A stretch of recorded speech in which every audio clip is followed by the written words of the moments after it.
세계가 발칵 뒤집혔습니다. 미국이 놓친 이란의 미사일 19발을 한국이 막아냈기 때문입니다. 그동안 한국 무기를 가전제품 취급하며 미국 무기만을 고집하던 사우디. 그러나 중동의 가혹한 환경에서 절대 뚫리지 않을 것 같던 미국 무기가 이란의 공습에 하나둘 박살나기 시작했죠. 방공망이 뚫리고 수백만 시민들이 미사일에 노출된 바로 그 순간 믿을 수 없는 일이 벌어졌습니다. 한국의 천공투가 미국이 놓친 미사일 19발을 모두 격추시켰고 수백만 시민들의 목숨을 구해낸 겁니다. 이에 사우디는 한국의 고개를 숙이며 한국산 무기로 무장하겠다 선언했고 아랍에미리트와 카타르마저 한국에 제발 팔아달라 애원하고 있습니다. 도대체 무슨 일이 벌어진 걸까요? 미국과 중동이 한국에 고개 숙인 이유 지금 시작합니다. 2025년 12월 사우디 리야드에서 전례 없는 사건이 벌어졌습니다. 방공망 사업 평가 회의가 시작된 지 단 3분 만에 대한민국 방공팀이 강제 퇴장당한 겁니다. 입찰 자격 연구 박탈. 사우디 차관의 의사봉이 대리석 테이블을 때리자 회의실 전체가 얼어붙었습니다. 백악관 인사 8명의 서명이 담긴 문서 한 장이 테이블 위에 놓여 있었죠. 패트리엇 포대를 전면 철수하겠다는 협박까지 나왔습니다. 안보를 볼모로 잡은 겁니다. 미국과 영국과 이스라엘, 서방 방산업계가 총출동해서 한국이라는 나라를 깔끔하게 매장하려 했어요. 도대체 누가 어떻게 이 판을 뒤집었을까요? 그 일이 벌어진 회의실 한가운데에 제가 앉아 있었습니다. 저는 제임스 랜돌프, 미 육군 중장 출신이죠. 펜타곤에서 36년간 중동 방공망을 설계한 사람입니다. 은퇴 후엔 록히드 마틴 수석 전략고문이라는 번지르르한 명함을 달고 다녔죠. 그날 저는 승자 쪽에 앉아 있었습니다. 샴페인을 터트릴 타이밍만 재고 있었어요. 그런데 한국의 대령 하나가 문고리를 잡으려다 발걸음을 돌렸습니다. 그 순간부터 모든 것이 무너지기 시작했죠. 리야드 포시즌스 호텔 VIP 킹덤 스위트룸. 섭씨 22도의 에어컨 바람 속에 아라비카 커피 향과 톰 포드 향수 냄새가 뒤섞여 있었습니다. 대리석과 마호가니로 장식된 이 방은 세계 방산업계의 주가가 결정되는 밀실이었어요. 양복과 훈장으로 무장한 사람들이 둥근 테이블에 둘러앉아 서류를 매만지고 있었습니다. 누가 봐도 격식 있는 국제회의의 풍경이었죠. 하지만 속을 들여다보면 전혀 달랐습니다. 남의 나라 안보를 혓바닥으로 난도질하는 인질극이었어요. 사우디의 압둘라 알파이살 차관이 자리에서 일어났습니다. 의사봉을 집어든 손끝이 미세하게 떨리고 있었죠. 하지만 목소리는 단호했어요. 대한민국 방공팀의 25조 원 사업 입찰 자격을 이 시간부로 영구 박탈합니다. 의사봉이 대리석을 내리쳤고 그 소리가 총성처럼 회의실을 갈랐습니다. 한국 국기가 꽂혀있는 테이블 끝자리 쪽에서 숨소리가 멎었어요. 박탈이 아니라 처형이었습니다. 알파이살 차관의 선언이 끝나기도 전에 내 옆자리에 마이클 크로포드가 움직였습니다. 록히드 마틴 글로벌 대관 담당 부사장. 구김 하나 없는 최고급 정장에 얼음 띄운 위스키를 손에서 놓지 않는 사내였어요. 크로포드는 서류 가방에서 두꺼운 봉투를 꺼내 테이블 위로 밀었습니다. 봉투 안에서 나온 건 한 장의 서한이었어요. 백악관 국가안보 보좌관실 레터헤드에 8명의 고위 인사 서명이 빼곡히 찍혀 있었습니다. 한국 배제 권고 서한. 제가 아는 이름들이 절반이 넘었어요. 같이 술을 마셨던 사람, 아이들 결혼식에 축전을 보낸 사람, 그 이름들이 한국이라는 나라의 목을 자르는 칼날 위에 줄지어 올라가 있었습니다. 크로포드가 서한을 알파이살 차관 코앞으로 밀어붙이며 입을 열었어요. 차관님, 매우 유감스럽지만 워싱턴의 뜻은 명확합니다. 한국을 평가에 포함시킬 경우 내일 아침까지 리야드 주둔 미군 패트리엇 포대를 전면 철수하겠습니다. 차관의 안색이 흑빛으로 변했습니다. 당연하죠. 패트리엇이 빠지면 사우디의 수도 방공망에 구멍이 뚫리는 겁니다.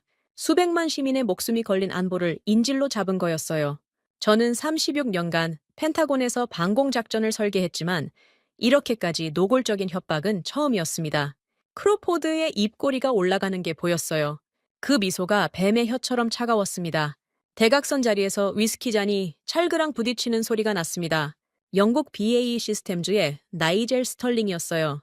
중동 북아프리카 총괄 지부장이라는 직함을 단 이 남자는 런던 정통파의 우아한 억양을 구사했지만 뒤통수를 치는 데는 누구보다 빠른 기회주의자였습니다. 스털링이 크로포드를 향해 잔을 들어 올렸어요. 축배였습니다. 한국의 장례식에 바치는 축배. 이스라엘 측 로비스트 2명도 고개를 끄덕이며 잔을 맞대는 신용을 했죠. 3분 만에 재판이 끝난 거였습니다. 판사도 배심원도 검사도 전부 한편이니 피고인은 얼굴도 못 들어보고 사형을 선고받은 셈이었어요. 스털링이 한국 대표단 쪽을 향해 고개를 돌리더니 거들먹거렸습니다. 한국 친구들 서운해하지 마시게. 에어컨 기술로는 인정하니까 그쪽을 팔러 가시는 게 낫지 않겠나? 이스라엘 로비스트 하나가 킬킬 웃었어요.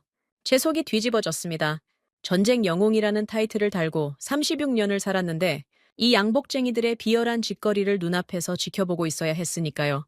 하지만 제 가슴팍에 달린 삼성 장군 배지는 이미 로키드 마틴이라는 간판의 장식품이었습니다. 입을 열 수가 없었어요. 위스키를 한 모금 삼켰는데 알코올이 아니라 수치심이 목을 태웠습니다. 알파이살 차관이 손짓을 했습니다. 벽에 서 있던 사우디 경호원 넷이 한국 대표단 쪽으로 다가갔어요.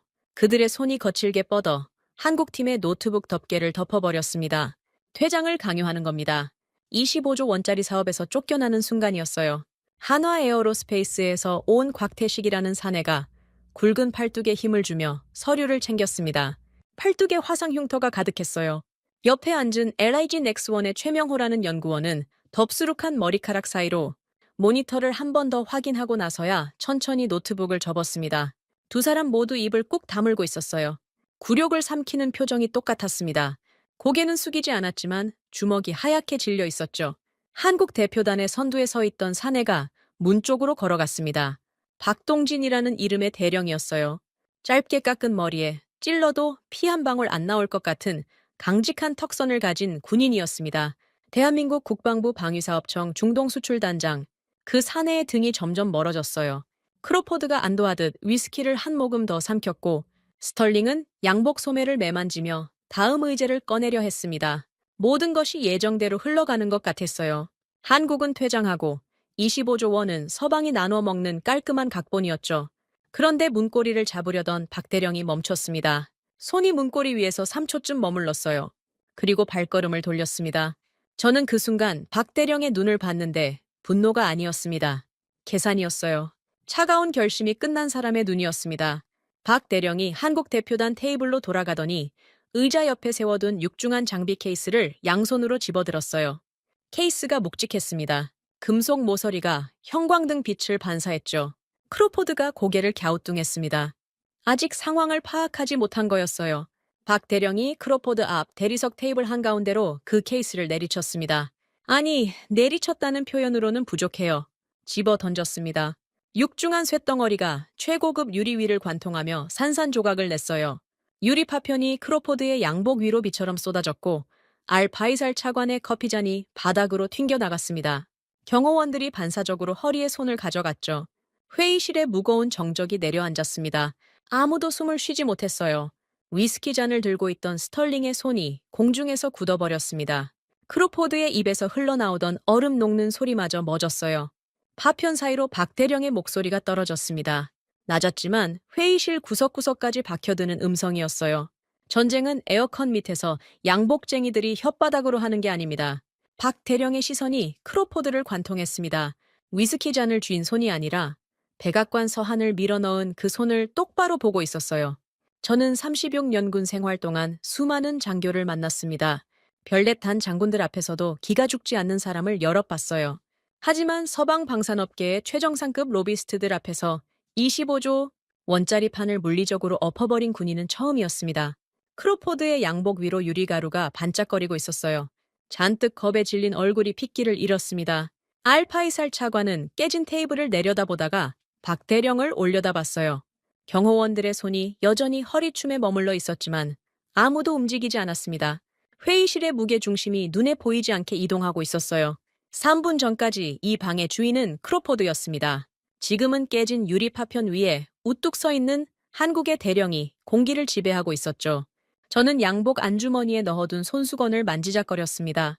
걸프전에서 스커드 미사일이 머리 위로 지나갈 때 움켜쥐었던 바로 그 손수건이었어요. 30년이 넘었는데 아직도 갖고 다녔습니다. 그때는 두렵지 않았어요. 적어도 진짜 전쟁이었으니까요. 하지만 지금 이 방에서 벌어지는 건 전쟁이 아니라 사기였습니다. 무기를 방패가 아니라 주가를 올리는 엑셀 시트로 다루는 자들의 판이었어요. 저는 그 판의 공범이었고 양복쟁이들의 얼굴 마담이었습니다. 한국의 대령이 던진 건 장비 케이스만이 아니었어요. 저라는 인간의 바닥을 동시에 깨뜨린 겁니다. 깨진 유리 위에 크로포드의 위스키가 천천히 번지고 있었습니다. 커피 향과 알코올이 뒤섞인 냄새가 코를 찔렀어요. 그 냄새가 오래도록 가시지 않았습니다. 깨진 유리 파편이 아직 바닥에서 반짝거리고 있었습니다. 아무도 움직이지 못했어요. 회의실 전체가 폭발 직후의 진공 상태에 빠진 것 같았습니다. 크로포드의 양복 어깨 위에 유리 가루가 하얗게 내려앉아 있었고 알파이살 차관의 의사봉은 깨진 테이블 조각 사이 어딘가로 굴러가 버렸죠. 포시즌스 호텔의 VIP 스위트룸이 이런 꼴이 된 건 아마 개관 이래 처음이었을 겁니다. 정적을 깬 건 크로포드였습니다. 양복 위에 유리 가루를 털어내며 벌떡 일어났어요. 얼굴이 새하얗게 질려 있었지만 목소리만은 날카로웠습니다. 이 미치광이를 당장 체포해. 테러리스트야. 크로포드가 벽에 서 있던 사우디 경호원들을 향해 손가락질을 했어요. 경호원 네스의 시선이 박동진 대령에게로 쏠렸습니다. 손이 허리춤의 권총집 위에 올라가 있었죠. 회의실의 온도가 순식간에 떨어졌어요. 한 발자국만 잘못 움직이면 총구가 한국 대령의 가슴팍을 향할 상황이었습니다. 박 대령은 경호원들을 쳐다보지도 않았습니다. 마치 존재하지 않는 것처럼 무시했어요. 깨진 테이블을 사이에 두고 고개를 돌려 알파이살 차관을 정면으로 응시했습니다. 차관의 얼굴은 아직 흑빛이었어요. 크로포드의 협박에 한국을 내친 결정이 목에 걸려있는 표정이었죠. 박 대령이 입을 열었습니다. 차관님, 지금 당장 알술라이일 사막으로 갑시다. 저는 귀를 의심했어요. 3분 전에 입찰 자격을 박탈당한 사람의 말투가 아니었거든요. 박 대령의 음성은 낮았지만 한 글자도 흔들리지 않았습니다. 누구 쇳덩이가 진짠지 사막에서 붙어보면 압니다. 에어컨 밑에서 서류로 결판 낼 문제가 아닙니다. 크로포드의 뒷목이 빨갛게 달아올랐습니다. 방금 테러리스트로 체포하라고 소리쳤는데 경호원들이 움직이지 않았거든요. 사우디 경호원들은 알파이살 차관의 눈치를 보고 있었어요. 차관이 명령하지 않으면 총구는 올라가지 않습니다. 크로포드가 그걸 깨닫자 전략을 바꿨어요. 체포가 안 되면 봉쇄를 하는 겁니다. 하지만 크로포드보다 먼저 움직인 사람이 있었습니다. 영국의 나이젤 스털링이었어요. 스마트폰을 꺼내 들더니 화면을 알파이살 차관 쪽으로 돌렸습니다. 기상위성 화면이 떠 있었어요. 차관님, 보십시오. 현재 알술라이일 사막은 초속 30m의 모래폭풍이 몰아치고 있습니다. 스털링의 런던 억양이 회의실에 또렷하게 울렸죠. 국제평가 규정에 따르면 이 기상 조건에서의 야외 테스트는 불법입니다. 장비 손상과 인명사고의 위험이 있어요. 사막 출입 자체가 금지 사항이죠. 스털링이 입꼬리를 올렸습니다. 법을 방패로 꺼내든 거였어요. 한국팀이 사막의 한 발자국도 내딛지 못하게 원천 차단하는 두 번째 울타리를 친 겁니다. 크로포드가 타이밍을 놓치지 않았어요. 스털링의 스마트폰 화면을 가리키며 차관에게 압박을 걸었습니다. 차관님, 규정 위반을 감수하시겠습니까? 사고가 나면 국제중재재판소에서 사우디가 전액 배상해야 합니다. 서방의 더블 플레이였습니다. 미국이 안보를 인질로 잡고 영국이 법을 방패로 꺼내 들었어요. 두 겹의 울타리가 한국팀을 에워쌌죠. 저는 속으로 인정할 수밖에 없었습니다. 이 양복쟁이들은 전장에서는 겁쟁이지만 회의실에서는 발군이었어요. 서류와 인맥으로 남의 나라 안보를 난도질하는 기술만큼은 세계 최고였습니다. 알파이살 차관의 얼굴이 더 어두워졌어요. 사막행을 허락하고 싶어도 법이 막고 있었습니다. 한국 대표단의 곽태식 직장이 주먹을 꽉 쥐었고 최명호 수석은 접어든 노트북을 다시 열어야 할지 말아야 할지 시선을 떨구고 있었죠. 판이 완전히 닫히려는 순간이었습니다. 그때 한국 대표단 뒷줄에서 의자가 밀리는 소리가 났어요. 가르마를 한 치에 오차 없이 탄 젊은 사내가 일어섰습니다. 은퇴 안경이 형광등 빛을 반사했죠. 이 정도. 국방부 파견 국제계약 법무 담당 서기관이라는 직함을 달고 있던 사람이었어요. 저는 그 사내의 존재를 1시간 전에 명함을 교환할 때 처음 인지했습니다. 키가 크지도 작지도 않았고 목소리가 크지도 작지도 않았어요. 회의실에서 가장 눈에 띄지 않는 사람이었습니다. 이 서기관이 가방에서 무언가를 꺼냈어요. 500페이지는 좋게 되어 보이는 두꺼운 책이었습니다. 영문으로 빼곡한 표지가 보였죠. 국제방산평가 규정집. 이 서기관이 크로포드 바로 앞까지 걸어가더니 그 규정집을 테이블 위에 내려놓았습니다. 쾅! 유리 파편이 또 한 번 튕겨나갔어요. 크로포드가 움찔했습니다. 방금 날아든 장비 케이스의 충격이 아직 몸에 남아 있었던 거죠. 이 서기관이 안경을 고쳐 쓰고 입을 열었습니다. 제3장 12조 3등급 이상 극한 기상 상황에서의 시연은 국제방산평가 규정에 의거하여 합법적 최고 가산점 대상입니다. 한 글자도 더듬지 않았어요. 500페이지짜리 영문 규정집의 조항을 토시 하나 안 틀리고 암송한 겁니다. 크로포드의 눈이 커졌어요. 스털링의 입꼬리가 내려갔습니다. 이 서기관은 거기서 멈추지 않았어요. 부칙 제7조 사항도 참조하시죠. 극한 기상 조건에서 자발적으로 시연을 요청한 참가국에 대해서는 평가위원회가 이를 거부할 법적 근거가 존재하지 않습니다.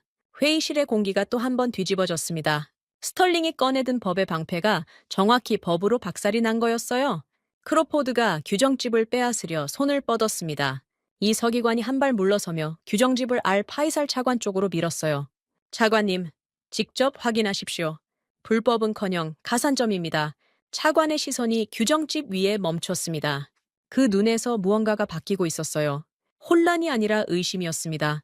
지금까지 서방이 들이밀었던 서류가 전부 이런 식이었던 건 아닌가 하는 의심, 얼마나 많은 조항을 왜곡당했는지 처음으로 자각하는 표정이었죠. 저는 더 이상 참을 수가 없었습니다. 36년간 중동 방공 작전을 총괄하면서 수많은 현장 평가에 참여했어요. 단 한 번도 에어컨 밑에서 서류로 결판 낸 적이 없었습니다. 사막에서, 바다에서, 영하의 고원에서, 소해덩이는 현장에서 증명하는 겁니다. 걸프전 때 스커드가 날아오는 와중에도 레이더 앞에 서 있던 제가 양복쟁이들의 서류 장난 때문에 의자에 붙어 있었다는 사실이 목구멍을 태웠어요. 크로포드의 어깨에 올라앉아 있던 유리 가루가 눈에 밟혔습니다. 저 작은 파편 하나하나가 제 30년 군 경력의 부끄러움처럼 느껴졌어요. 제가 자리에서 일어났습니다. 의자가 뒤로 밀리는 소리에 크로포드가 고개를 돌렸어요. 저보다 12살 어린 이 로비스트의 눈에 당혹감이 떠올랐습니다. 제가 왜 일어서는지 감을 잡지 못한 거였죠. 당연합니다. 저는 록히드 마틴의 수석 전략 고문이니까요. 같은 편이었으니까요. 제가 크로포드의 어깨를 짓눌렀습니다. 양복 아래로 뼈가 만져졌어요. 이 사내가 평생 들어본 적 없는 무게가 어깨를 짓누르고 있다는 걸 표정으로 알 수 있었습니다. 미 중부사령부 방공작전 총괄로서 명하건대 저는 의도적으로 현역 시절의 직함을 꺼냈습니다. 전략고문이 아니라 삼성 장군의 권위가 필요한 순간이었어요. 당장 현장으로 간다. 크로포드의 입이 벌어졌지만 소리가 나오지 않았습니다. 알파이살 차관이 제 얼굴을 올려다봤어요.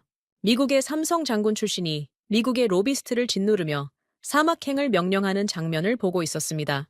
차관의 눈에서 마지막 저항이 사라지는 게 보였어요. 이 사람은 과거에도 미제 무기의 결함으로 고통받았던 기억이 있었습니다. 걸프전 당시 패트리엇의 소프트웨어 오류로 사우디 군인 28명이 숨졌던 사건을 아직도 잊지 못하고 있었죠. 서방의 양복쟁이들이 들이미는 서류 뒤에 어떤 현실이 숨어 있는지 이 차관은 뼈로 알고 있었습니다. 차관이 테이블 위에 서류를 집어들었어요. 한국 배제 동의서. 30분 전에 크로포드가 밀어 넣었던 문서였죠. 차관의 손이 종이 위에서 멈춘 건 이 초쯤이었을 겁니다. 그리고 찢었습니다. 두 조각으로 갈라진 동의서가 깨진 유리 파편 위로 떨어졌어요. 크로포드의 얼굴이 일그러졌습니다. 차관은 거기서 멈추지 않았어요. 경호원에게 손짓을 하더니 검은색 가죽 케이스를 건네받았습니다. 케이스 안에서 금색 인장이 박힌 문서 한 장이 나왔어요. 사격장 특별 통행증. 차관이 펜을 집어들고 서명란에 이름을 적어 넣었습니다. 펜 끝이 종이를 파고드는 소리가 회의실에 또렷이 울렸죠. 크로포드가 허탈한 웃음을 흘렸습니다. 스털링은 스마트폰을 주머니에 쑤셔 넣으며 고개를 저었어요. 법의 방패도, 안보의 인질도 전부 박살이 났습니다. 한국의 대령이 케이스를 던져 물리적으로 판을 엎었고 한국의 서기관이 법을 외워 논리적으로 울타리를 허물었고 미국의 노장이 자국의 로비스트를 짓눌러 마지막 빗장을 열었어요. 알파이살 차관의 서명이 마르기도 전에 판의 좌표가 완전히 바뀐 겁니다. 에어컨이 나오는 밀실에서 숨을 들이쉬면 폐가 찢어지는 사막으로 넥타이를 맨 사기꾼들과 기름때 묻은 진짜들이 섭씨 55도의 지옥으로 향하고 있었습니다. 저는 장갑채 오르면서 양복 안주머니의 손수건을 다시 한번 만졌어요. 걸프전 이후 30년 만에 처음으로 실전의 냄새가 났습니다.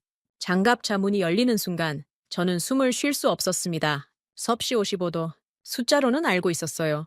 기상위성 화면에서 확인했으니까요. 하지만 숫자와 현실은 완전히 다른 세계였습니다. 뜨거운 공기가 폐를 찢어발기듯 밀려들었어요.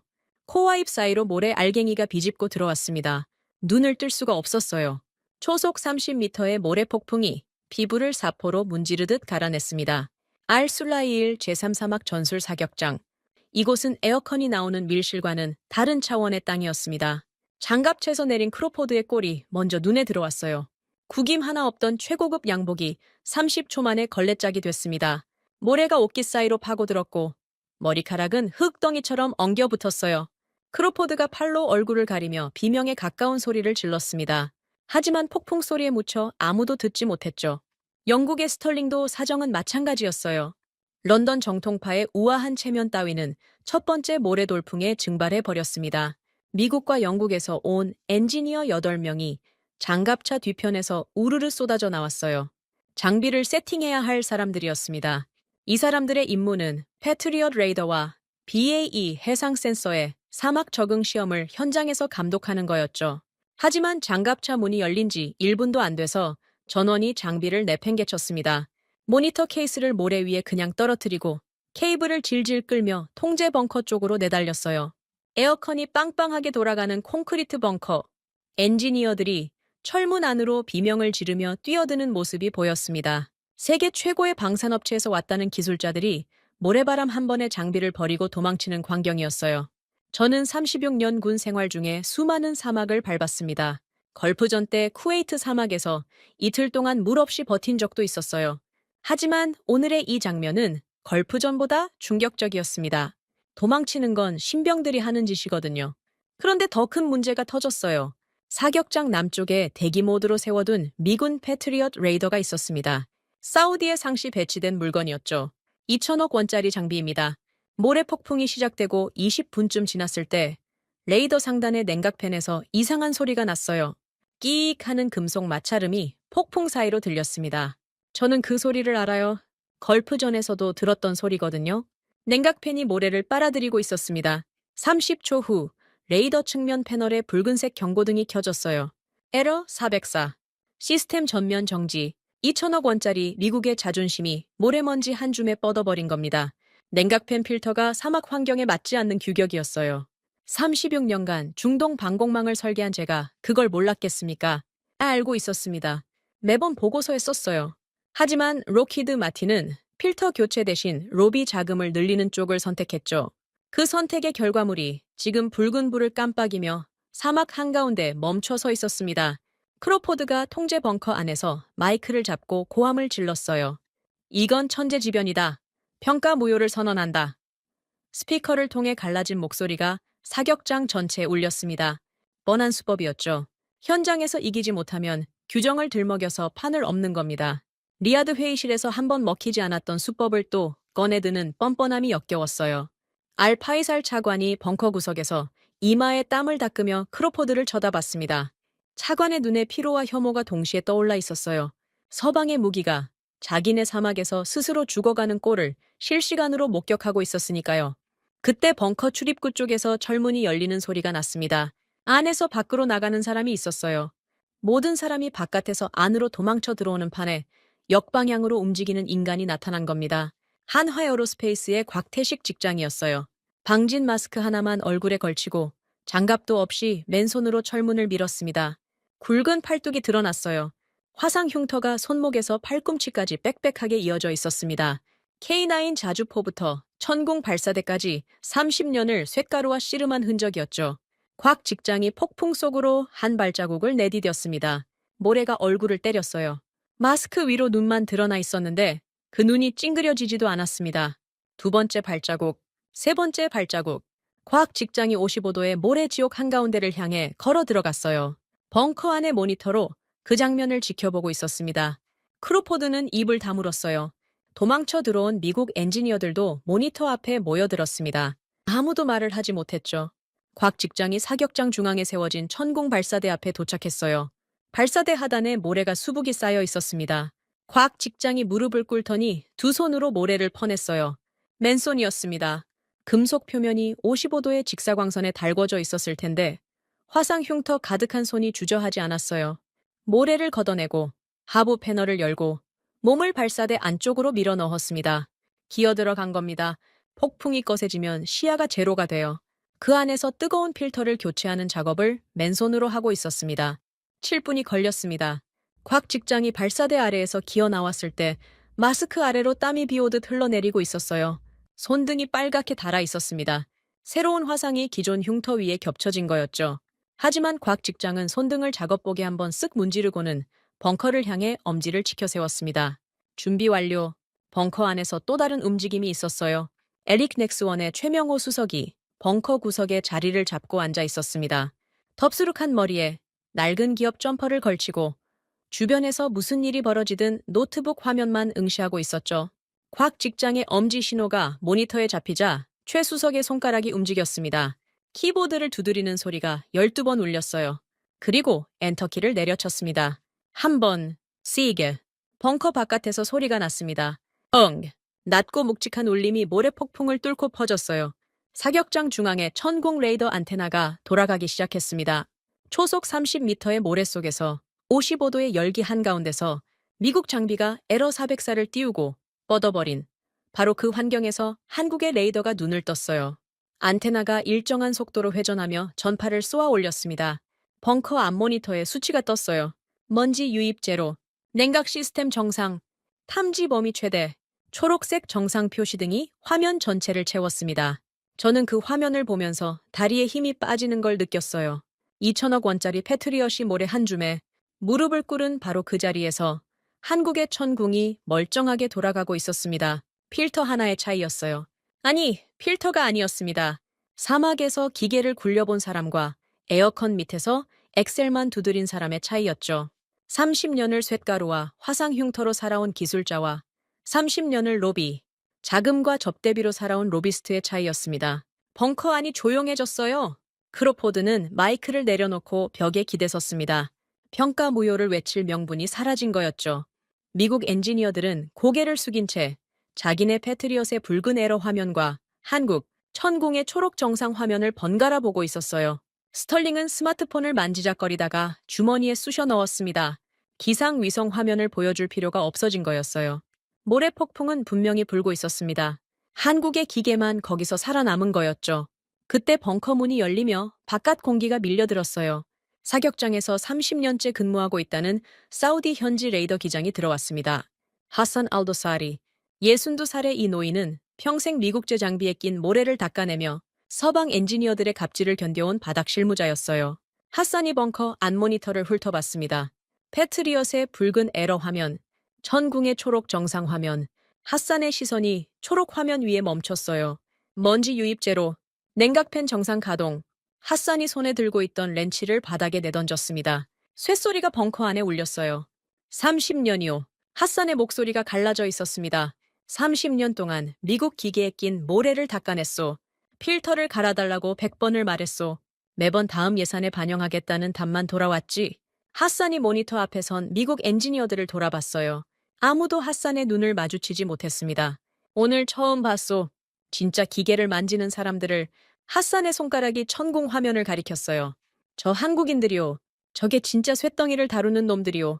벙커 안에 아무도 반박하지 못했습니다. 저도 입을 열 수 없었어요. 하산이 말한 30년은 제 36년과 겹치는 시간이었거든요. 펜타곤에서 보고서에 필터 교체를 건의할 때마다 돌아온 건 예산 삭감 통보였습니다. 그 예산은 로비 자금으로 갔어요. 하산이 모래를 닦는 동안 저는 파티에서 명함을 돌리고 있었던 겁니다. 이 사막의 진짜 주인은 양복을 입은 장군이 아니라 렌치를 든 노인이었습니다. 모래 폭풍이 잦아들지 않고 있었어요. 하지만 천궁 레이더의 안테나는 한치의 흔들림 없이 돌아가고 있었습니다. 그 소리가 벙커 벽을 타고 울렸어요. 응, 응, 응. 기계는 거짓말을 하지 않는 냉혹한 실전의 땅에서 한국의 쇳덩이가 눈을 뜬 겁니다. 크로포드가 무너지지 않았습니다. 저는 그게 오히려 놀라웠어요. 패트리엇이 모래를 먹고 뻗어버린 걸 두 눈으로 확인하고도 이 로비스트는 항복할 줄 몰랐습니다. 천궁 레이더가 정상 가동되는 초록 화면을 노려보던 크로포드가 갑자기 벙커 중앙에 통제 마이크를 낚아챘어요. 알파이살 차관이 제지하려 손을 뻗었지만 한 발 늦었습니다. 크로포드의 목소리가 스피커를 통해 사격장 전체에 울렸어요. 표적 드론 속도를 마하 3으로 상향한다. 회피 기동을 최대 난이도로 섞어.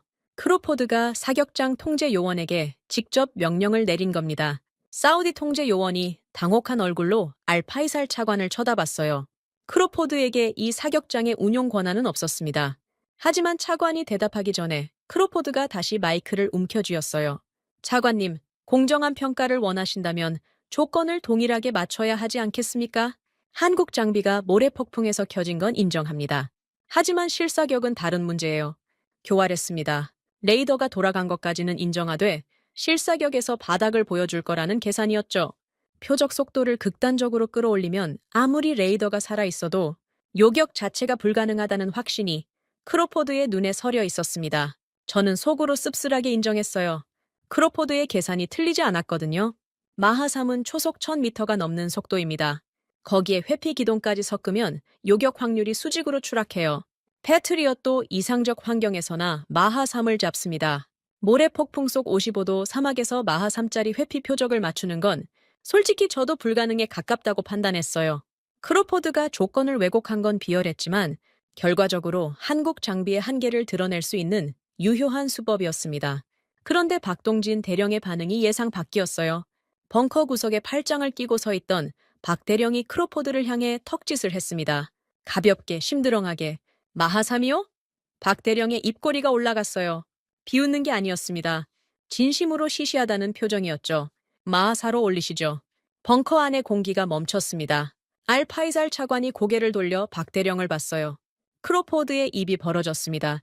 마하4는 초속 1360m입니다.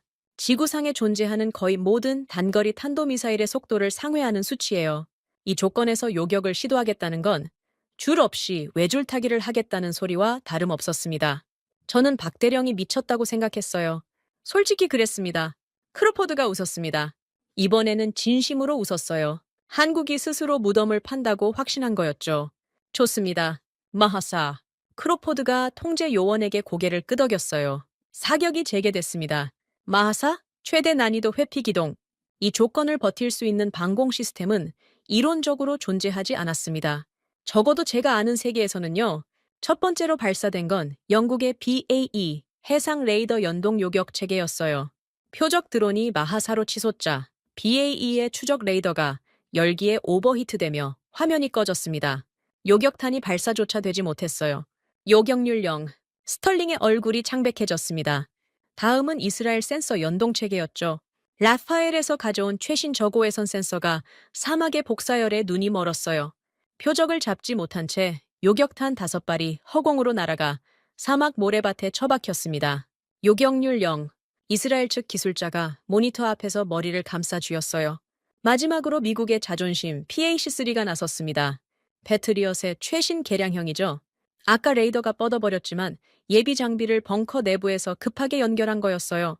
10발의 표적 드론이 마하4로 쏘아 올려졌습니다. PAC-3의 시커가 표적을 물었어요. 하지만 사막의 모래가 적의 선을 난반사시키는 순간 시커의 눈이 갈팡질팡하기 시작했습니다. 첫 발이 빗나갔어요. 세 번째 발도 빗나갔습니다. 10발 중 7발만 명중했어요. 세 발이 허공을 가르며 사라졌습니다. 요격률 70%. 벙커 안에서 미국 엔지니어 하나가 탁자를 내리쳤어요. 70%는 시험장에서나 쓸 수 있는 숫자입니다. 실전에서 10발 중 3발이 뚫리면 도시 하나가 불바다가 돼요. 크로포드가 마이크를 다시 잡았습니다. 얼굴이 불그락푸르락했지만 목소리는 침착한 척을 유지하고 있었어요. 이 날씨에 마하4를 100% 잡는 건 물리적으로 불가능합니다. 미국도 70을 찍었으니 합격 기준에는 충분합니다. 뻔뻔했어요. 자기가 조건을 올려놓고 그 조건에서 자기 무기가 무너지자 합격 기준을 깎아내리는 겁니다. 알파이살 차관의 입술이 일자로 굳었습니다. 이 사내가 뱉는 말 한마디 한마디가 사우디 시민들의 목숨을 깎아내리는 거라는 걸 차관도 알고 있었어요. 통제 벙커 구석에서 키보드 두드리는 소리가 났습니다. 최명호 수석이었어요. 아까부터 한마디도 하지 않고 노트북 화면만 응시하고 있던 그 사람이었습니다.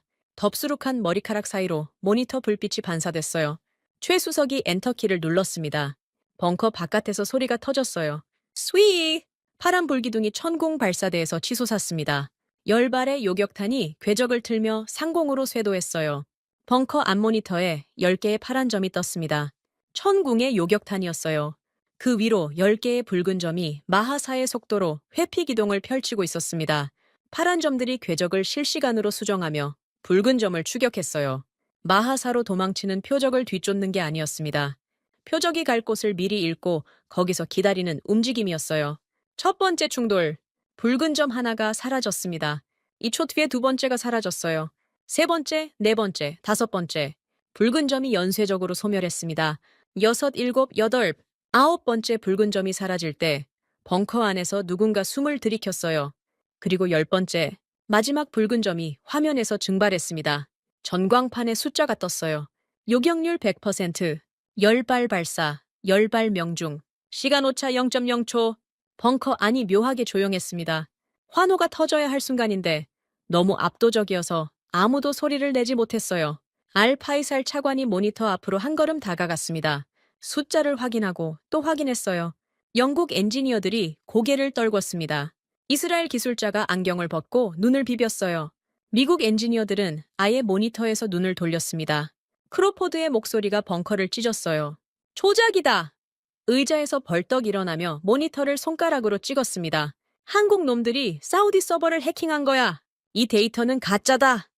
핏대를 세우며 알파이살 차관에게 달려들었어요.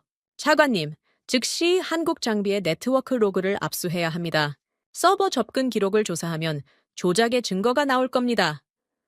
크로포드의 음성이 갈라져 있었습니다.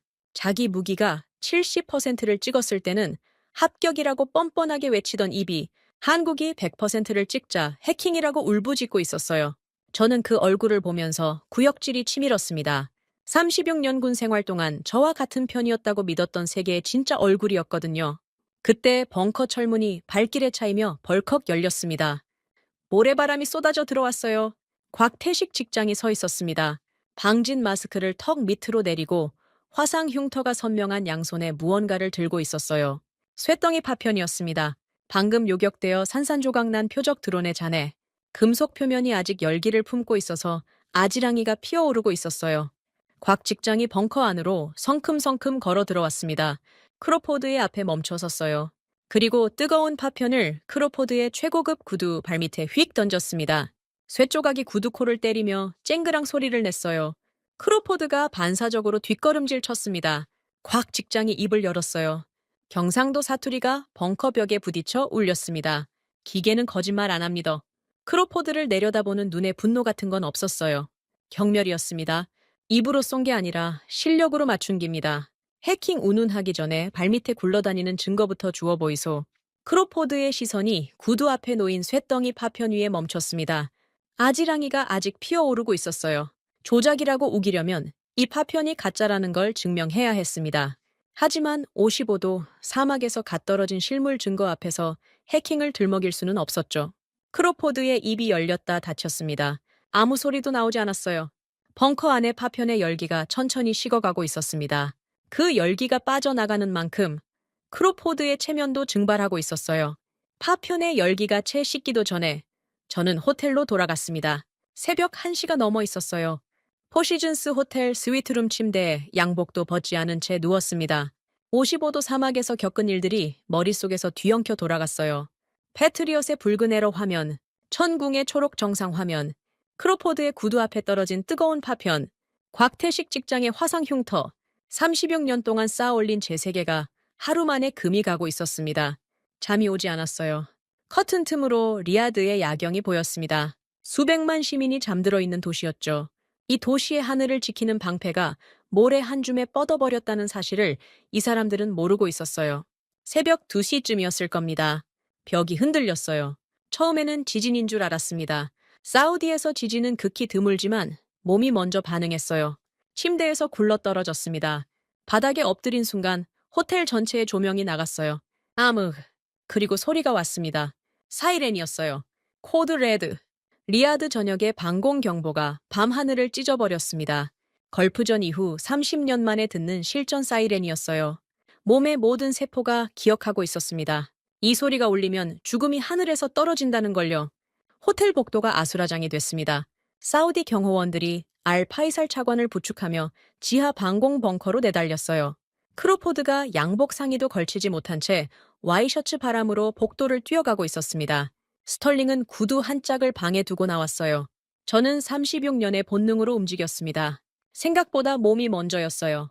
지하 벙커로 향하는 계단을 4칸씩 뛰어내렸습니다. 지하 방공 벙커에 도착했을 때 벙커 안은 이미 전쟁터였어요. 거대한 스크린 6개가 벽면을 채우고 있었고 사우디와 미군 합동 오퍼레이터들이 콘솔 앞에서 고함을 질러대고 있었습니다. 스크린에 찍힌 붉은 점들을 세어봤어요. 53개. 저는 눈을 의심했습니다. 다시 세어봤어요. 53개가 맞았습니다. 탄도미사일과 자폭 드론이 뒤섞인 복합 포화 공습이었어요. 53발이 리야드의 인구 밀집 구역을 향해 쏟아져 내리고 있었습니다. 이건 테스트가 아니었어요. 진짜 전쟁이었습니다. 미군 오퍼레이터들이 패트리엇을 가동했습니다. 콘솔에서 키를 돌리고 발사 시퀀스를 게시하는 절차가 진행됐어요. 하지만 화면에 경고창이 떴습니다. 소프트웨어가 수신 데이터를 처리하는 과정에서 충돌이 발생한 거였어요. 탄도미사일과 자폭 드론이 동시에 섞여 들어오는 복합 타겟을 패트리엇의 구형 소프트웨어가 분류하지 못했습니다. 자폭 드론 때의 열원 패턴을 민간 항공기로 오인하는 치명적 에러가 연쇄적으로 터졌어요.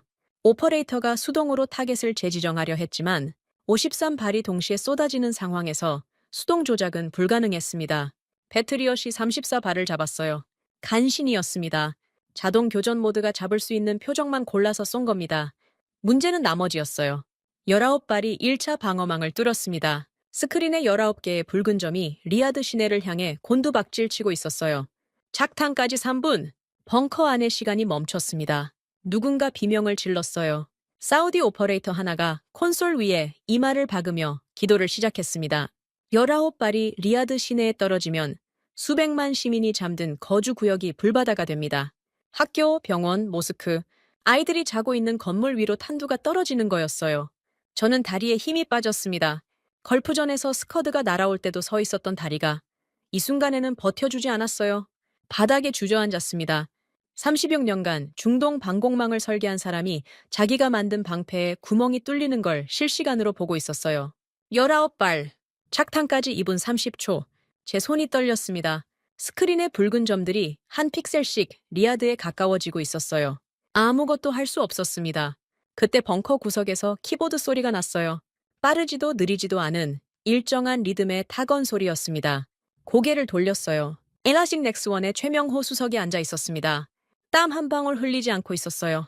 벙커 안의 모든 사람이 공포에 질려 비명을 지르고 기도를 하고 바닥에 주저앉는 와중에 이 사내만 노트북 화면을 응시하고 있었습니다. 덥수룩한 머리카락 사이로 모니터 불빛이 반사됐어요. 최 수석의 손가락이 키보드 위에서 춤을 추고 있었습니다. 뭘 하고 있는 건지 처음에는 이해할 수 없었어요. 최 수석이 미군 통제망에 접속하고 있었습니다. 패트리엇의 네트워크를 경유하는 사우디 방공체계의 통제 라인을 강제로 우회하는 작업이었어요. 19발이 뚫린 건 패트리엇의 소프트웨어 문제였습니다. 패트리엇의 통제망 아래에서는 천궁이 독자적으로 움직일 수 없었어요. 미군의 서버가 교전 우성원을 쥐고 있었으니까요. 최 수석이 그 서버를 우회한 겁니다. 패트리엇의 지휘 체계를 뛰어넘어 천궁에 직접 명령을 내리는 독립 경로를 여는 작업이었어요. 권한도 승인도 없는 월권이었습니다. 군사법정에 서도 할 말이 없는 행위였어요. 하지만 착탄까지 2분이 차에 남지 않은 상황에서 승인 절차를 밟을 시간 따위는 없었습니다. 키보드 소리가 17번 울렸어요. 그리고 엔터키를 내려쳤습니다. 한 번 벙커 바깥에서 굉음이 터졌어요. 천궁 발사대 12기의 발사관이 동시에 열렸습니다. 19발의 요격탄이 화염을 뿜으며 사출됐어요. 최 수석이 천궁을 자동 교전 모드로 전환한 겁니다. 인간의 명령을 기다리지 않고 요격탄 스스로 표적을 사냥하는 모드였어요. 19발의 한국산 요격탄이 발사관을 뚫고 나가 밤하늘로 솟구쳤습니다. 스크린에 파란 점 19개가 떴어요. 붉은 점 19개를 향해 수렴하고 있었습니다. 벙커 안에 비명이 멎었어요. 모든 눈이 스크린에 고정됐습니다. 파란 점이 붉은 점에 닿는 순간 하나씩 사라졌어요. 첫 번째 충돌. 벙커 천장 너머로 폭발음이 희미하게 울렸습니다. 두 번째, 세 번째. 리야드 밤하늘에서 빛이 터졌어요. 네 번째, 다섯 번째, 여섯 번째. 연쇄 폭발이 하늘을 밝혔습니다. 7, 8, 9, 10. 붉은 점이 절반으로 줄었어요. 11, 12, 13. 벙커 안에 누군가가 주먹을 쥐었습니다. 14, 15, 16. 사우디 오퍼레이터가 콘솔에서 고개를 들었어요. 17, 18. 마지막 하나가 남았습니다. 19번째 붉은 점이 리야드 시내 상공 3km 지점에서 소멸했어요. 스크린이 깨끗해졌습니다. 붉은 점 19개가 전부 사라졌어요. 파편 피해 제로, 사상자 제로, 벙커 안에 세상에서 가장 무거운 침묵이 내려앉았습니다. 환호가 터지지 않았어요. 너무 가까웠거든요. 수백만 명이 죽을 뻔했다는 공포가 안도보다 먼저 사람들의 가슴을 짓눌렀습니다. 사우디 오퍼레이터 하나가 콘솔 위에 엎드려 울고 있었어요. 소리 없이 어깨만 들썩였습니다. 그 옆에서 미군 오퍼레이터가 헤드셋을 벗어 바닥에 내려놓았어요. 손이 떨리고 있었습니다. 저는 바닥에 앉은 채로 최명호 수석을 바라봤어요. 이 사내는 여전히 노트북 화면을 응시하고 있었습니다. 19발의 요격 로그를 확인하고 있었어요. 표정이 변하지 않았습니다. 방금 수백만 명의 목숨을 구한 사람의 얼굴이 아니었어요. 출근해서 업무 보고서를 검토하는 사람의 얼굴이었습니다. 땀 한 방울 흘리지 않았어요. 송곳도 떨리지 않았습니다. 엔터키 하나로 19발을 찢어발긴 사내가 지금 하고 있는 건 로그에 오류가 없는지 한 줄 한 줄 점검하는 작업이었습니다. 크로포드가 스크린을 가리키며 소리를 질렀어요. 스크린 오류다. 데이터가 꼬인 거야. 실제로 요격이 됐는지 확인해야 한다. 아직도 현실을 부정하고 있었습니다. 방금 리야드 밤하늘에서 19번의 폭발광이 터졌어요. 벙커 천장이 19번 흔들렸습니다. 온 도시가 그 빛을 봤어요. 그런데 스크린 오류라니. 저는 크로포드의 얼굴을 보면서 연민마저 느꼈습니다. 이 사내는 자기가 팔아온 무기의 실체를 인정하는 순간 모든 것이 끝난다는 걸 알고 있었어요. 그래서 부정하는 겁니다. 눈앞의 현실을 부정하는 것 말고는 할 수 있는 게 없었으니까요. 벙커 안쪽에서 의자가 밀리는 소리가 났어요. 이스라엘 라파엘 팀의 에이탄 벤 다비드가 일어섰습니다. 아이언돔의 핵심 설계자, 로비나 언론 플레이를 경멸하고 오직 데이터만 믿는 기술자였어요. 벤 다비드가 최명호 수석의 노트북 옆에 자기 태블릿을 내려놓았습니다. 원본 데이터를 직접 받아도 되겠소. 최 수석이 고개를 끄덕였어요. 벤 다비드의 손가락이 태블릿 위를 미끄러졌습니다. 천궁의 요격 로그 원본을 자기 장비로 다운로드하기 시작했어요. 크로포드가 달려와 벤 다비드의 팔을 잡았습니다. 뭐 하는 거야, 에이탄? 한국 편을 드는 거냐? 벤 다비드가 크로포드의 손을 뿌리쳤어요. 나는 편을 들지 않소. 데이터를 보는 거요. 그 한마디에 크로포드의 손이 허공에서 멈췄습니다. 벤 다비드의 태블릿 화면에 요격 로그가 떠오르고 있었어요. 19발의 궤적, 요격 시점, 파편 낙하 좌표. 숫자들이 빼곡하게 화면을 채웠습니다. 벤 다비드의 눈이 숫자 위를 훑어갔어요. 30초가 지났습니다. 1분이 지났어요? 벤 다비드가 안경을 벗었습니다. 눈을 비비고 다시 썼어요. 화면을 다시 봤습니다. 입술이 벌어졌어요. 아직 아무 말도 하지 않았지만 그 표정만으로 답은 나온 거였습니다. 19발, 100%. 실전에서 벤 다비드가 안경을 고쳐 썼습니다. 태블릿 화면의 숫자들을 한 번 더 훑어보고 나서 고개를 들었어요. 벙커 안의 모든 시선이 이스라엘 기술자에게 쏠려 있었습니다. 크로포드가 한 발 다가서며 입을 열려 했어요. 벤 다비드가 먼저 말했습니다. 아이언돔 설계자인 내가 보증하지.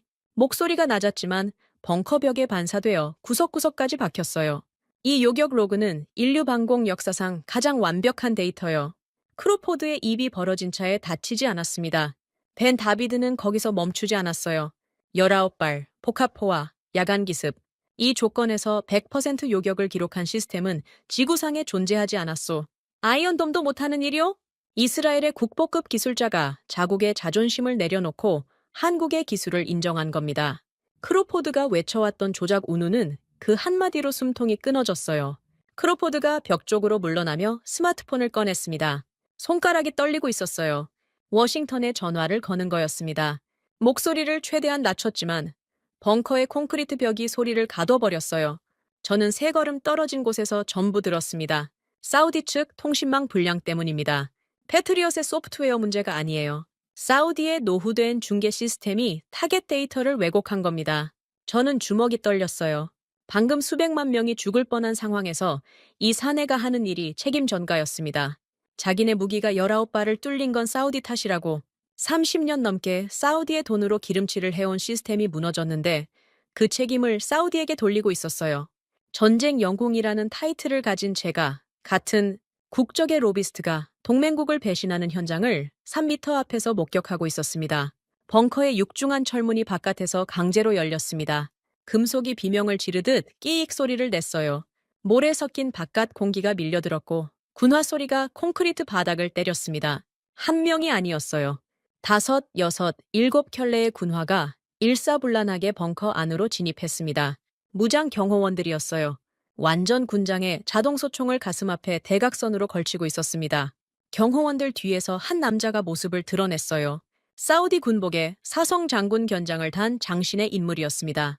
칼리드 빈 술탄, 사우디아라비아군 합참의장이자 왕실 근위대 총사령관, 사우디 군부의 서열 1위. 이 나라 군사력의 최정점에 서 있는 사람이 무장 상태로 방공 벙커에 직접 내려온 겁니다. 벙커 안의 공기가 얼어붙었어요. 알파이살 차관이 등을 곧주 세웠습니다. 사우디 오퍼레이터들이 일제히 자리에서 일어나 경례를 올렸어요. 미군 오퍼레이터들도 반사적으로 등을 폈습니다. 합참의장의 눈이 벙커를 한 바퀴 훑었어요. 차갑고 위압적인 시선이었습니다. 중동 특유의 카리스마가 실내 전체를 짓눌렀어요.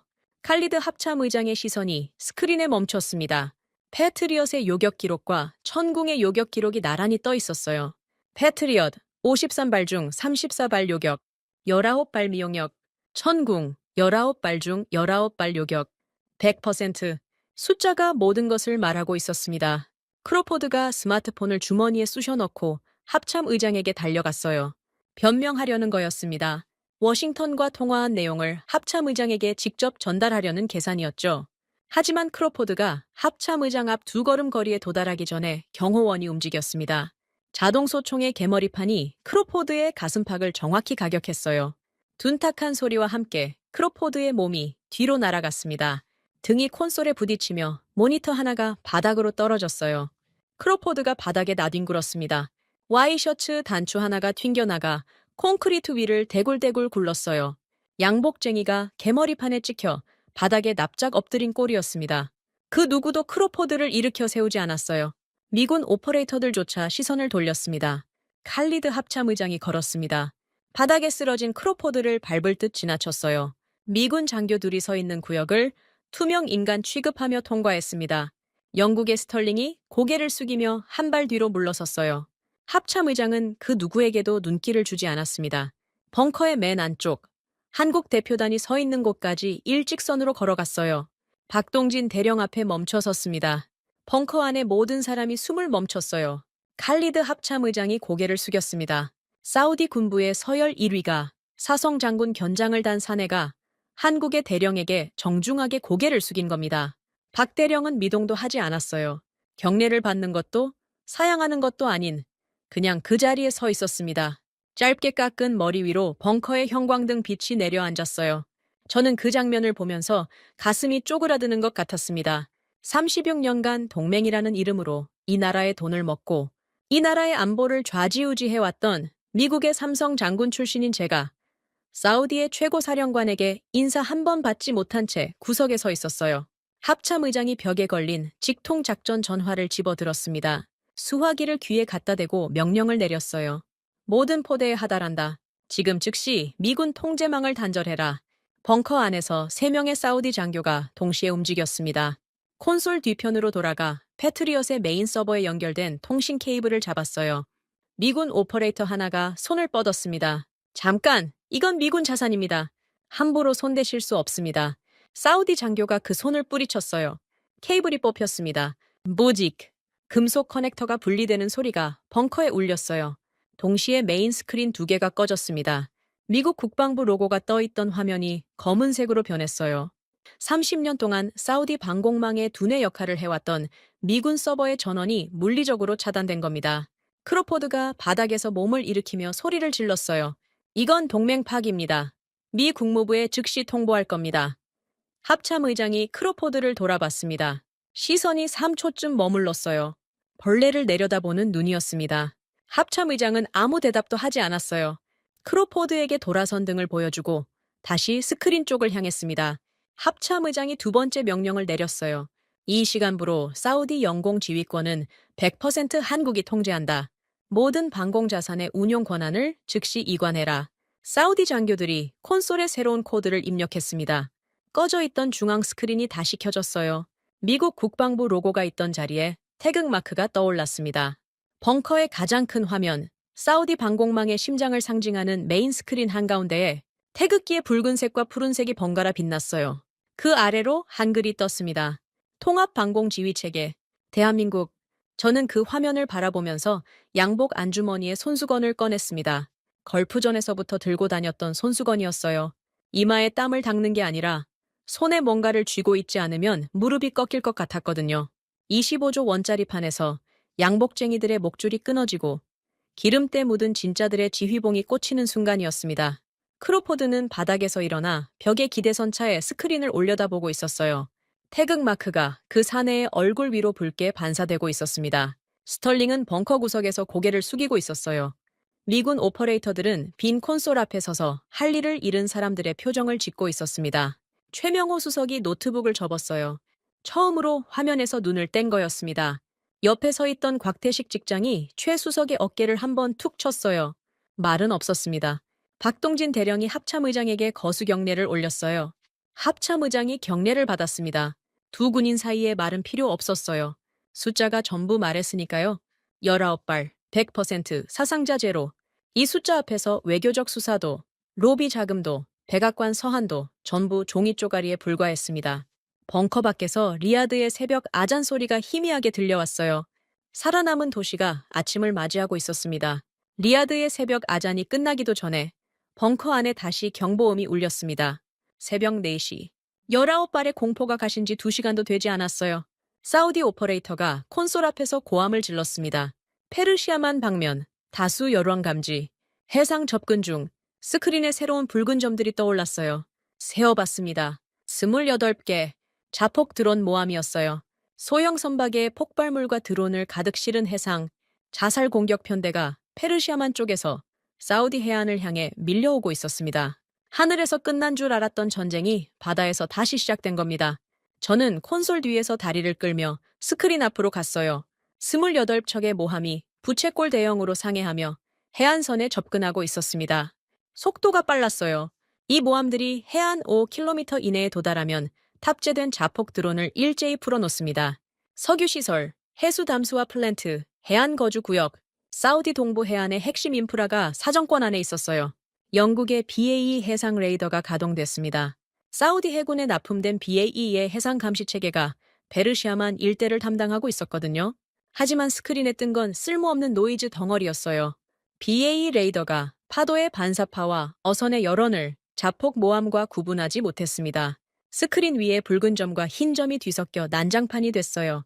오퍼레이터가 수동으로 타겟을 분류하려 했지만 28척이 상기한 상태에서 파도와 어선까지 섞이니 불가능했습니다. BA 해상 레이더가 완전히 먹통이 된 거였어요. 스털링이 벙커 구석에서 얼굴을 감쌌습니다. 하늘에서 패트리엇이 뚫리고 바다에서 BA가 눈이 멀었어요.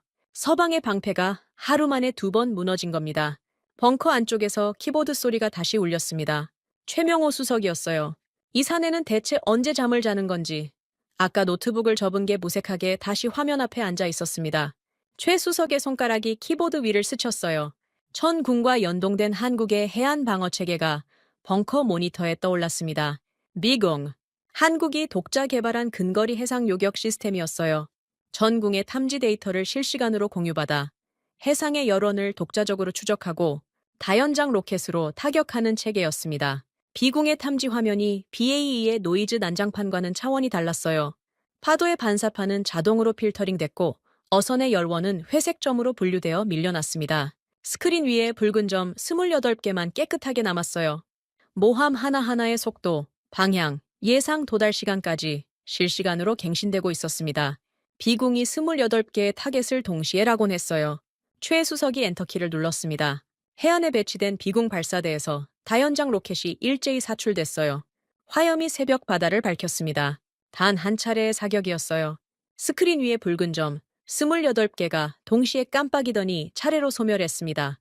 페르시아만 해상에서 28척의 모함이 일제히 화염에 휩싸여 수장됐어요. 하늘에서 19발, 바다에서 28척, 한국의 방패가 사우디의 하늘과 바다를 동시에 틀어막은 겁니다. 벙커 안에서 사우디 오퍼레이터들이 탁자를 내리치며 환호했어요. 이번에는 침묵이 아니었습니다. 울음과 환호가 뒤섞인 소리가 콘크리트 벽을 때렸어요. 알파이살 차관이 두 손으로 얼굴을 감싸고 있었습니다. 어깨가 떨리고 있었어요. 울고 있는 건지 웃고 있는 건지 알 수 없었습니다. 그 혼란 속에서 스크린 하단에 새로운 텍스트가 떠올랐어요. 적국 외교부 긴급 성명. 모든 군사작전을 즉각 중단하고 병력을 전면 철수한다. 하늘과 바다에서 전멸당한 적국이 항복한 겁니다. 벙커 안에 환호가 더 커졌어요. 하지만 저는 환호에 섞이지 못했습니다. 이 승리에 미국이 기여한 건 19발을 뚫린 것뿐이었으니까요. 새벽 5시쯤이었을 겁니다. 벙커 바깥이 소란스러웠어요. 경호원 하나가 보고를 올렸습니다. 로키드 마틴의 마이클 크로포드가 사라졌다는 거였어요. 호텔 방에도 없고 차량에도 없었습니다. 수화물칸에 몸을 우겨넣고 리야드를 빠져나간 정황이 포착됐어요. 군사 법정에 설 것이 두려워진 겁니다. 25조 원짜리 사업의 최대 로비스트가 백악관 서한을 들이밀며 한국을 매장하려 했던 그 사내가 수화물칸에 숨어서 야반 도주했습니다. 저는 그 보고를 듣고 위스키를 찾았어요. 30년 동맹의 말로가 수화물칸이었습니다. 스털링의 행보는 더 적나라했어요. 그날 아침 박동진 대령의 호텔 숙소 문틈 아래로 서류 봉투가 밀려들어 왔다는 겁니다. 봉투 안에는 BAE 시스템즈의 공식 레터헤드가 찍힌 문서가 들어 있었어요. 영국산 부품 하청 참여 요청서, 한국 시스템의 보조 부품을 영국이 납품하겠다는 내용이었습니다. 12시간 전에 에어컨이나 팔라고 조롱하던 사내가 이제 하청을 구걸하고 있었어요. 귀족적인 체면 따위는 해상 레이더와 함께 바닷속에 가라앉은 거였죠. 이스라엘의 벤 다비드는 달랐습니다. 구걸하지 않았어요. 대신 텔아비브 본국에 극비 전문을 다전했습니다. 내용은 나중에 알게 됐어요. 우리의 센서를 폐기하고 한국 시스템을 직수입해야 한다. 아이언돔의 핵심 설계자가 자국의 기술을 버리라는 보고서를 올린 겁니다. 데이터만 믿는 기술자의 결론이었어요. 경쟁국들이 하나씩 무릎을 꿇거나 도망치거나 구걸하는 사이 한국 대표단은 조용했습니다. 너무 조용해서 이상했어요. 오전 9시, 저는 사격장 쪽 해안가로 나갔습니다. 리야드에서 차로 3시간 거리의 페르시아만 해안이었어요. 새벽에 교전 잔해를 확인하려는 목적이었습니다. 해안에 도착했을 때 또약볕이 모래를 달구고 있었어요. 바람은 잦아들었지만 열기는 여전했습니다. 해안선을 따라 걸었어요. 모함의 잔해가 파도에 밀려와 있었습니다.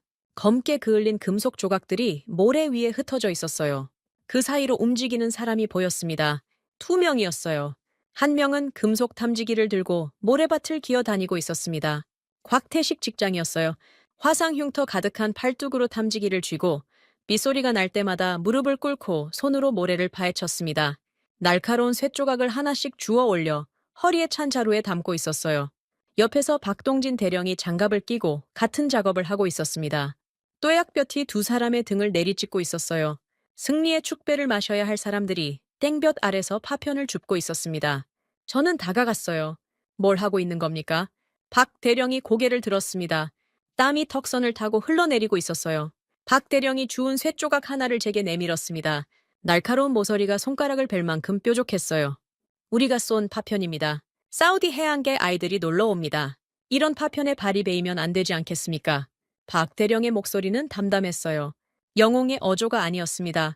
당연한 일을 하고 있는 군인의 어조였어요. 저는 그 파편을 받아들었습니다. 손바닥 위에 올려놓으니 아직 미지근한 열기가 남아 있었어요. 36년이었습니다. 36년 동안 저는 방공작전을 설계했어요. 미사일을 쏘고 요격률을 계산하고 보고서를 쓰고 브리핑을 했습니다. 한 번도 파편을 주운 적이 없었어요. 우리가 쏜 것들이 어디로 떨어지는지 한 번도 생각해 본 적이 없었습니다. 미국은 미사일을 팔았어요. 한국은 미사일을 쏘고 파편까지 주었습니다. 그 차이가 손바닥 위에 쇳조각만큼이나 선명하게 느껴졌어요. 무릎이 꺾였습니다. 저항할 수 없었어요. 36년의 맹신이, 서방의 오만이, 에어컨 밑에서 주가를 올려온 세월이 한꺼번에 무너져 내렸습니다. 모래밭 위에 무릎이 닿았어요.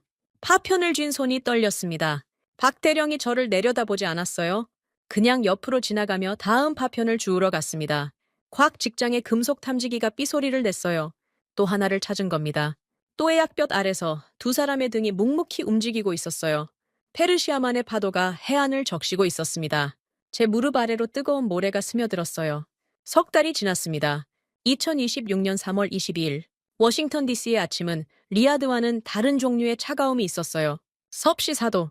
캐논 하우스 오피스 빌딩 앞에 줄지어 선 검은색 세단들 사이로 하얀 입김이 피어올랐습니다.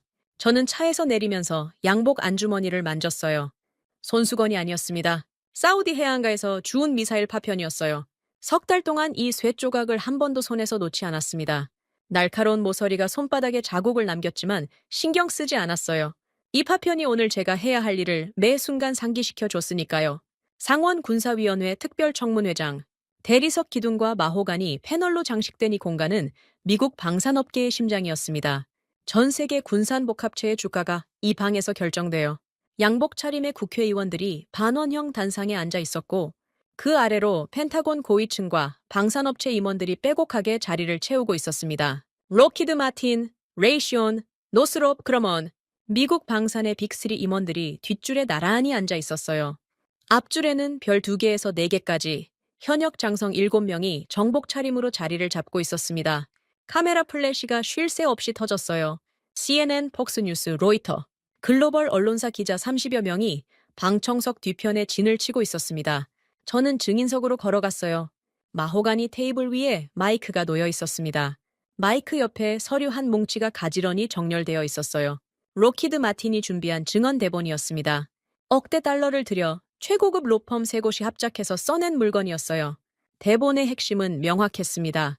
사우디에서 패트리엇이 뚫린 건 사우디 통신망의 노후화 때문이며 한국 장비가 미군 체계에 무단 개입하여 혼선을 초래했다는 시나리오였죠.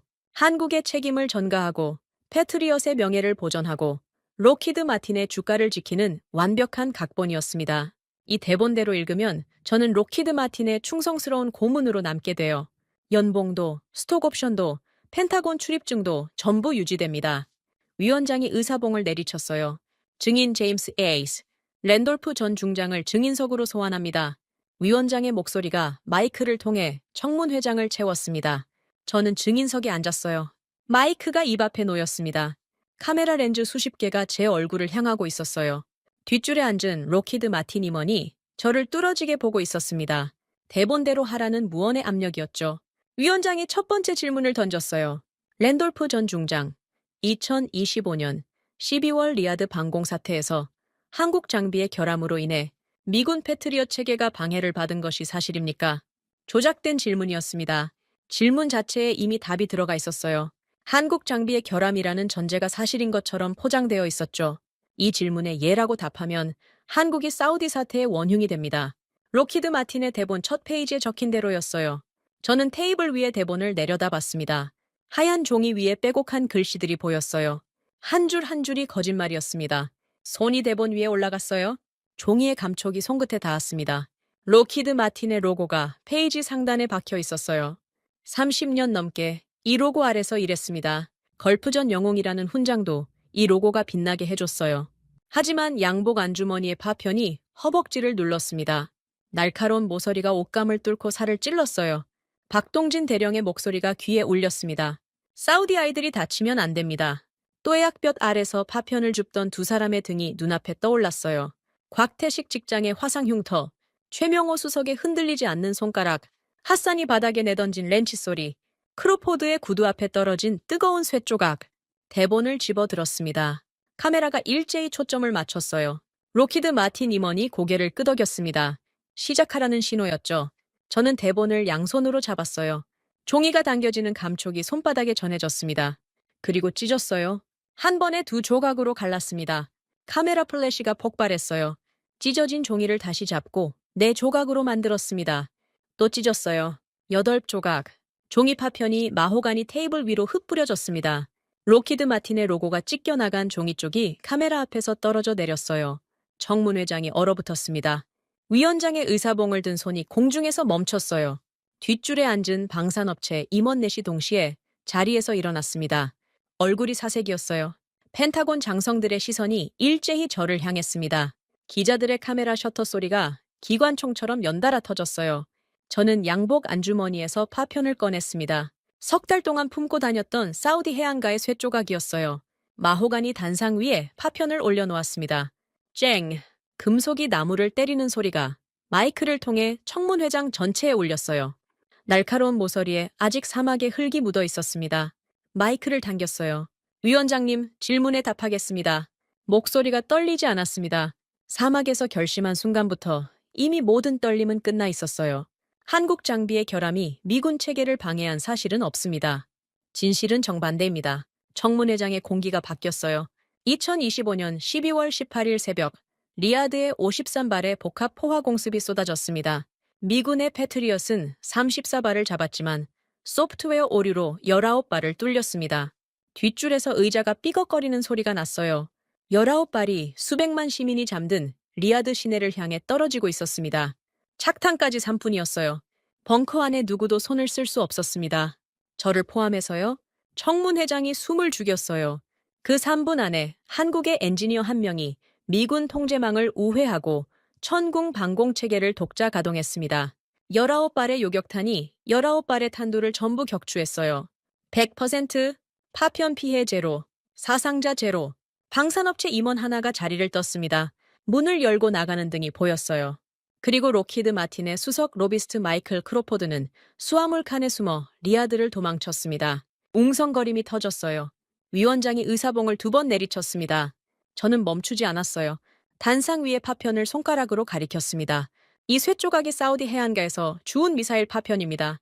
전투가 끝난 다음 날, 저는 해안가에서 한국군인 2명을 봤습니다. 승리의 축배를 마시는 게 아니었어요. 뇌약볕 아래서 무릎을 꿇고 파편을 줍고 있었습니다. 목소리가 갈라졌어요. 사우디 아이들이 발을 다칠까 봐요. 청문회장의 기침소리 하나 없었습니다. 36년을 펜타곤에서 보냈습니다. 방공 작전을 설계하고 미사일을 팔고 동맹이라는 이름으로 비즈니스를 했어요. 단 한 번도 우리가 쏜 파편이 어디로 떨어지는지 생각해 본 적이 없었습니다. 저는 단상 위에 파편을 다시 집어들었어요. 카메라를 향해 들어 올렸습니다. 자본과 로비의 시대는 끝났습니다. 이 파편이 증거입니다. 방산과 동맹의 새로운 기준은 저 작고 강한 나라, 대한민국의 진정성입니다. 파편을 든 손이 카메라 플래시 속에서 빛났어요. 무거운 침묵이 청문회장을 짓눌렀습니다. 3초, 5초, 10초. 그리고 맨 뒷줄에서 누군가 일어섰어요. 박수 한 번이 울렸습니다. 옆자리에서 한 명이 더 일어났어요. 2번째 박수. 반대편 줄에서 3번째가 일어섰습니다. 민주당 의원이었어요. 4번째는 공화당 의원이었습니다. 이념도, 당적도, 진영도 상관없었어요. 한 명씩 자리에서 일어나며 박수를 쳤습니다. 기립박수가 파도처럼 청문회장을 덮었어요. 카메라 플래시와 박수 소리가 뒤섞여 천둥처럼 울렸습니다. 저는 증인석에 앉은 채로 파편을 내려다봤어요. 날카로운 모서리에 사우디 모래가 아직 묻어 있었습니다. 박수 소리가 멀어지고 가까워지고 다시 멀어졌어요. 36년의 군 생활 중 가장 긴 박수였습니다. 하지만 그 박수는 저를 위한 게 아니었어요. 55도 사막에서 맨손으로 필터를 갈아 끼운 기술자를 위한 박수였습니다. 땀 한 방울 흘리지 않고 엔터키 하나로 19발을 막아낸 연구원을 위한 박수였어요. 뇌약볕 아래서 남의 나라 아이들을 위해 파편을 주운 군인을 위한 박수였습니다. 저는 그 사람들의 이름을 하나씩 떠올렸어요. 박동진, 곽태식, 최명호, 이 이름들이 오늘 이 청문회장보다 훨씬 무거웠습니다. 지금까지 대한민국의 감동을 전하는 감동 윤아였습니다. 다음 영상에서 더 재미있고 감동적인 대한민국의 이야기로 찾아뵙겠습니다. 선배님들 좋은 하루 되세요.